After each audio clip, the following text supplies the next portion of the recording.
Hi, everybody. Welcome to the show, Eric. A little bit late, anyway. Today's video is going to be on cruising during hurricane season. The 5 things you need to know. And yes, we do cruise during hurricane season. We'll get into that a little bit, but yeah, we cruise during the winter season too. But... So when is hurricane season? Now, specifically, we're talking about Caribbean hurricane season because there's also a West Coast hurricane season, but we're not talking about that. We're mainly talking about the Caribbean. Why? Because I don't know when hurricane season is on the West Coast because I've never cruised. I was just going to say because we cruise from the East Coast, so that's correct. Yeah, that's where correct. I was going with that. But anyway, go ahead. So hurricane season is from June through November each year, but typically you see more hurricanes and tropical storm activity from give or take mid-August through October. There are some, storms earlier than that and then some later, but the bulk of them seem to be during that time frame. So my question is it safe to cruise during hurricane season? Yes, it is actually safe to cruise during that time. The reality is the cruise lines will not bring their passengers, their crew, or even their ships into harm's way. Cruise lines can do things to keep away from the storms and hurricanes, such as change itineraries or even shorten, lengthen, or cancel a cruise altogether, which very rarely happens, but it does happen. Think about it. This is like the Icon of Seas. We're doing this video in late January 2024. The Icon of Seas literally just left port, I think it was yesterday, for her maiden voyage. Royal Caribbean has announced that they spent roughly $2 billion. That'd be billion on this ship. That's just the cost of building it. Not to mention it costs roughly $1 million a day for this ship to operate. They are not going to put that kind of investment. And we're not even talking about the people on board, the passengers, none of that. Just the sheer, cost of that ship. They're not going to put that thing in harm's way, no matter what. So if they're going to cruise in hurricane season, that means they have the means and the opportunity to make that cruise pleasurable for its passengers and not risk their ships. Yeah. And the other thing too is that the ships, their radar service, they just have the equipment that they use so that they can pretty much gauge ahead of time what may affect the cruise that you're on. But that leads us into what itineraries can be affected. Itineraries mostly affected by hurricanes are the Caribbean itineraries, obviously. The Bahamas and Bermuda cruises. Obviously, if you're cruising to Alaska, the Mediterranean, or somewhere else, this may not be an issue for you. However. So what happens if a hurricane or a tropical storm occurs during your cruise? Pay attention to your muster station drill. True. Yeah. But even before that, if the meteorologists are predicting or seeing that there's going to be a tropical storm or a hurricane and it's going to head right through one of your ports of call, the cruise line sees it coming days ahead of time because they are constantly on the phone with the meteorologist, looking at the radar, looking at what's the speed, all the different factors. Tracking. And they will change the route that your ship takes to avoid the bulk of that storm, that hurricane. Yes. So what's the most likely thing that's going to happen? Your Itinerary changes. Change. Right. Cruise ports are going to change. It's going to put a dress on. Get it? But anyway, when a hurricane is expected to affect an island or even a nautical route at sea, cruise ships often change the itinerary. As an example, if your cruise was going to the Western Caribbean with ports of call in Grand Cayman, Cozumel, and Falmouth planned, the itinerary may be switched for Eastern Caribbean route and head to the St. Thomas, St. Martin, and Nassau. Correct. It might not be what you wanted, right? But again, your safety is their top priority, honestly. So sometimes they can't swap ports of call.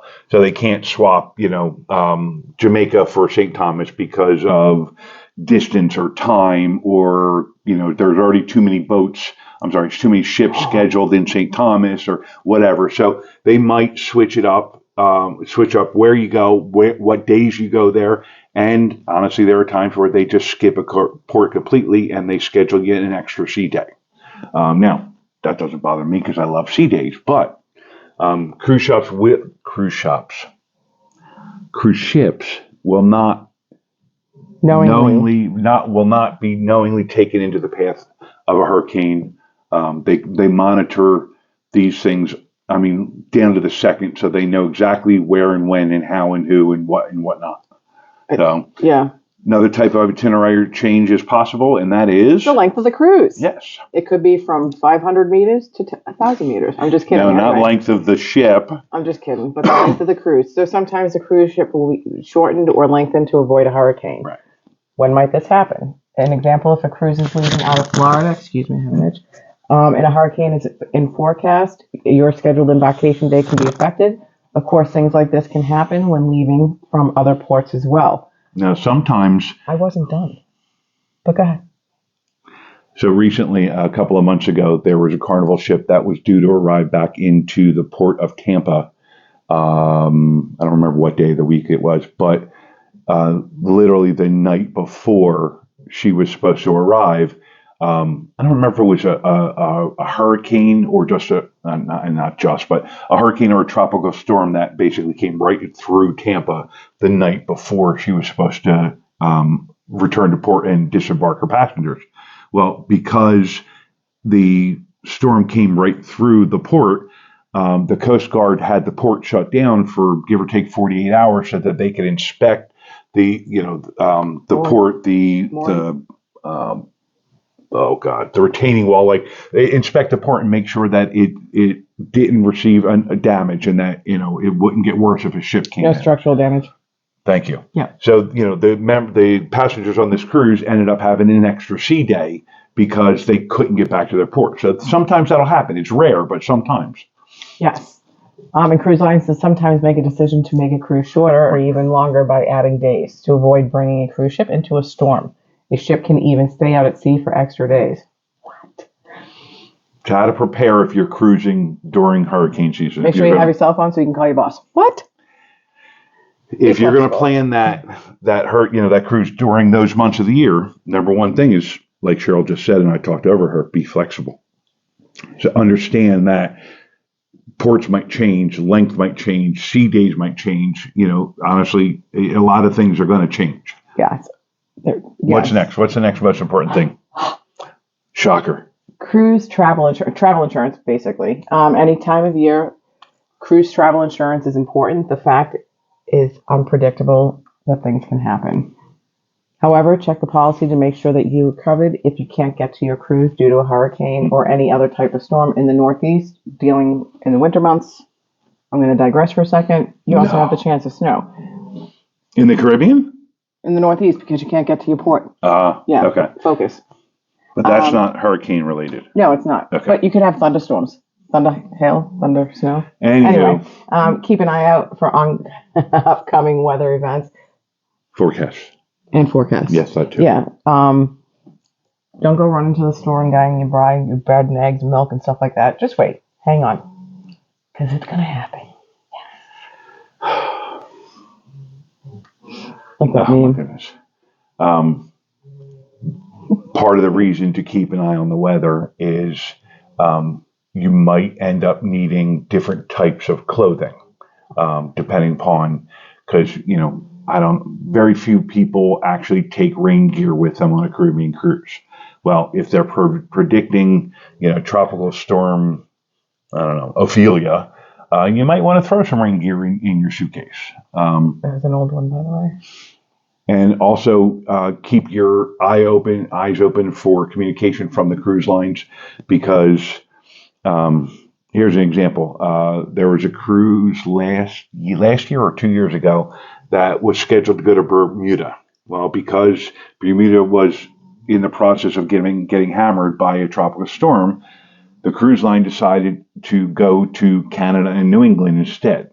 So great cruise, by the way. Oh yeah, definitely. But if you're packed for Bermuda and the beaches and you end up at Peggy's Cove in October, It might still be a little bit nice. Yeah, no. Yeah. You're not going to be happy wearing your shorts and flip flops in 43-degree weather. Unless you're a lynch like my brothers, and you're good. Anyway, anywho, is it cheaper to cruise during hurricane season?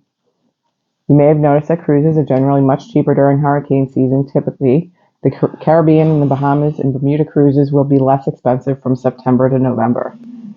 There are advantages to traveling during hurricane season. Get your storm on. I'm just kidding. Anyway, it's a great opportunity to try out a new and amazing ship for much less than you'd pay during January, February, and the temperatures are going to be much warmer. Yeah. Yes. It's also quicker. Quieter. It's also quieter, and kids are mostly back at school at this time. We talk about kids on a cruise ship a lot. Yeah, we're not going to talk about it again. No, we're not. So, but we we love kids. But now that he's older than me, sometimes you just want to chill and relax. It's nothing against children, nothing against parents. You know what? And they're fun to watch. So there's that. Anywho, now that you have some idea about whether or not cruising during hurricane season is a good thing, check out this video we did on when to cruise and where. Yes. Or actually, when to cruise where. Underwear. Yeah.